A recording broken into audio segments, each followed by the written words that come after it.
Bonjour à toutes et à tous et bienvenue sur votre chaîne d'information régionale. On va parler sport, on va parler de ce week-end sportif dans la région avec Guillaume Van der Schag. Bonjour Guillaume. Bonjour Adrien. Comme chaque vendredi, le rédacteur en chef de Sprint Magazine nous rejoint pour nous présenter le programme de ce week-end. On va commencer par de la course à pied, Guillaume, avec un événement tout de même hier lors du jeudi de l'Ascension, un bel événement, c'était l'Oxygème. Et oui, avant de parler de l'actu sportive du week-end, on revient sur ce bel événement qui a eu lieu hier, du monde, beaucoup d'ambiance et de gens déguisés et quelques belles performances.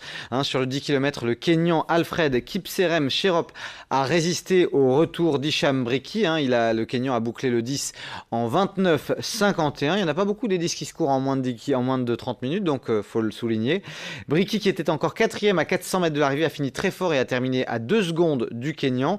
Mais pour vous donner le niveau, d'abord Briki, il avait gagné l'année dernière, mais en 40 secondes de plus. Et puis il y a quand même 54 coureurs qui terminent le 10 km en moins de 40 minutes. C'est dire l'excellent niveau de ce cru 2018. Et puis un beau chrono aussi pour vous, Adrien. Je crois que vous avez fait 42 minutes et quelques secondes. Oui. Donc c'est pas donné à tout le monde. Chapeau à vous. Et vous également sur le 5 km, vous étiez là. Moi je suis dans un rythme bien plus raisonnable, mais j'ai battu mon record, donc je suis content. En tout cas, il y avait une belle météo, du monde, de l'ambiance. Vraiment une course très très bien organisée, avec des animations pour les enfants, un prix du meilleur déguisement, de l'ambiance, des gens qui font de la musique sur le long du parcours. Donc c'était très sympa ce cru 2018, des foulées d'Oxygème. Un mot également, c'était hier, des boucles de Gaillon. Là aussi, une très belle affluence, notamment sur le 10 km. Et c'est aussi un coureur des hauts plateaux, un Kényan, qui l'a emporté. Là aussi, en moins de 30 minutes, c'est Charles Ogari il y a eu une belle bagarre pour la victoire. Et donc c'est Charles Ogari qui s'est imposé. J'ai pas exactement le chrono, donc je voudrais pas vous dire de bêtises, mais en tout cas, c'est lui qui s'est imposé aux boucles de Gaillon. Allez, on passe au programme définitif du week-end. D'abord en football, l'avant-dernière journée de Ligue 1. Peut-être le match du maintien pour Lille. Ouais, la 37e journée avec le LOSC qui reçoit Dijon ce samedi soir à 21h au stade Pierre-Mauroy. En gagnant 2 matchs consécutifs, les Lillois ont changé la donne. Ils ont repris la main. Ils ont désormais leur destin entre leurs mains. Une victoire face à la formation bourguignonne samedi soir et Lille pourrait être assuré du maintien. Mais il faudrait pour cela que dans le même temps, Toulouse perde à Bordeaux et que Troyes s'incline à Montpellier.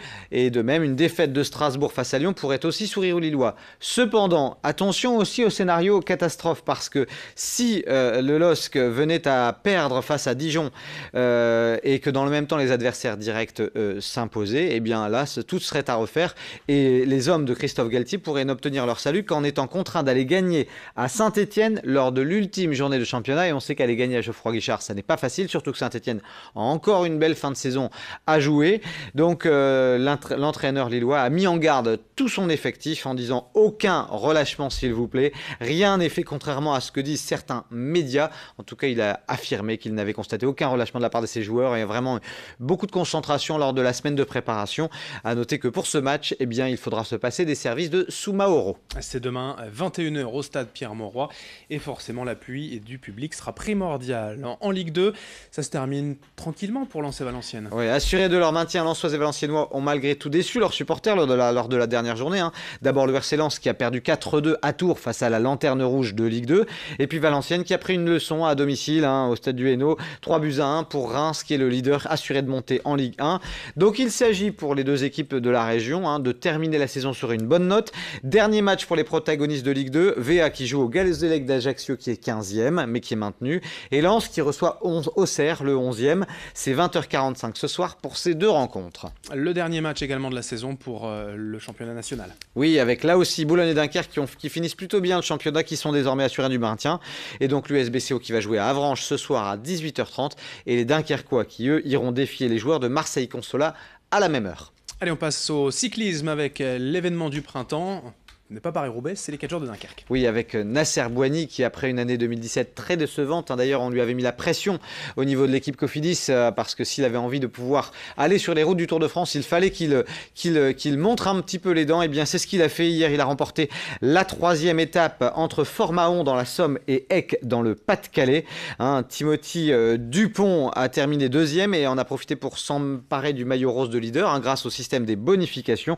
Une étape hier où on l'a vu, il y a eu quelques chutes. En tous les cas, demain, ce sera une arrivée à Cassel.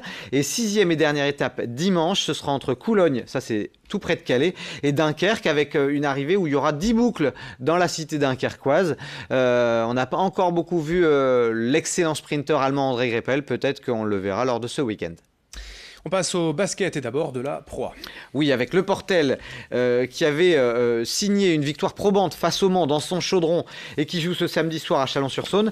Gravelines de son côté, l'équipe de Gravelines Dunkerque jouera à Dijon. Il n'y a plus d'espoir de play-off pour le BCM. En revanche, le Portel n'a plus son destin entre les mains, mais peut encore y croire. Il faudrait pour ça gagner ses 2 derniers matchs et espérer des faux pas des adversaires directs, mais ça va être quand même un peu compliqué. En Pro B. En Pro B, eh bien, le LMB va bien. Le LMB reste sur 2 succès consécutifs.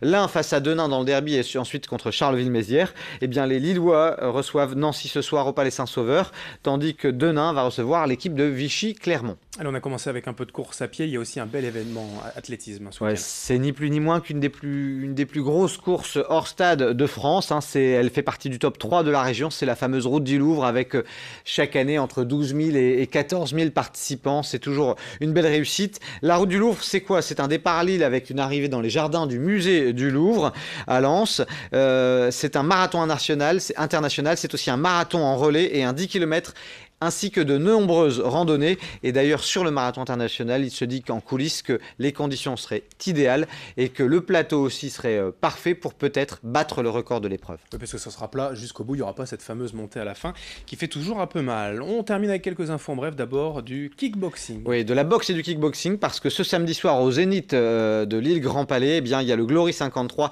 et le Grand Sud. Ce sont 2 événements, l'un de kickboxing, l'autre de boxe, avec beaucoup de très très bons compétiteurs. Donc pour les amateurs de sport de combat et même les non-initiés, ça vaut le coup d'aller au Zénith Grand Palais, d'autant que c'est 10 € l'entrée et tous les bénéfices seront reversés à des associations caritatives. Du handball aussi? Oui, du handball. Juste un mot pour vous dire que l'USDK peut encore croire à un ticket européen en vue de la saison prochaine. Ils s'étaient imposés 30-26 contre Saint-Raphaël et ils sont allés gagner face à Rennes mercredi 25-21. Donc c'est vraiment des bonnes nouvelles pour le handball dunkerquois. Du tennis de table. Du tennis de table pour vous dire que mardi de la semaine prochaine, eh bien, les joueuses du CP Lys iront jouer à Étival pour assurer leur titre de vice-championne de France. On le sait, Poitiers est assuré du titre. Un mot de voile aussi. Ah oui, un très très bon mot de voile avec la victoire de Thomas Ruyant sur la Transat AG2R la mondiale. Ils se sont apposés, ce duo qu'il compose avec Adrien Hardy. C'est une belle nouvelle pour le skipper dunkerquois. Et 10 secondes pour nous annoncer un trail. Oui, un trail du Patois d'Olin avec un 12 et un 29 km sur le magnifique parcours du parc d'Olin près de Ménil-les-Ruites. C'est pas très loin de Béthune. Pour les amateurs de trail, ce sera un beau parcours. Merci Guillaume pour toutes ces infos. Bon week-end à vous. On se retrouve lundi pour débriefer. Bon week-end Adrien, à lundi. Merci à vous de nous avoir suivis. Dans un instant, l'info continue. Vos prévisions météo.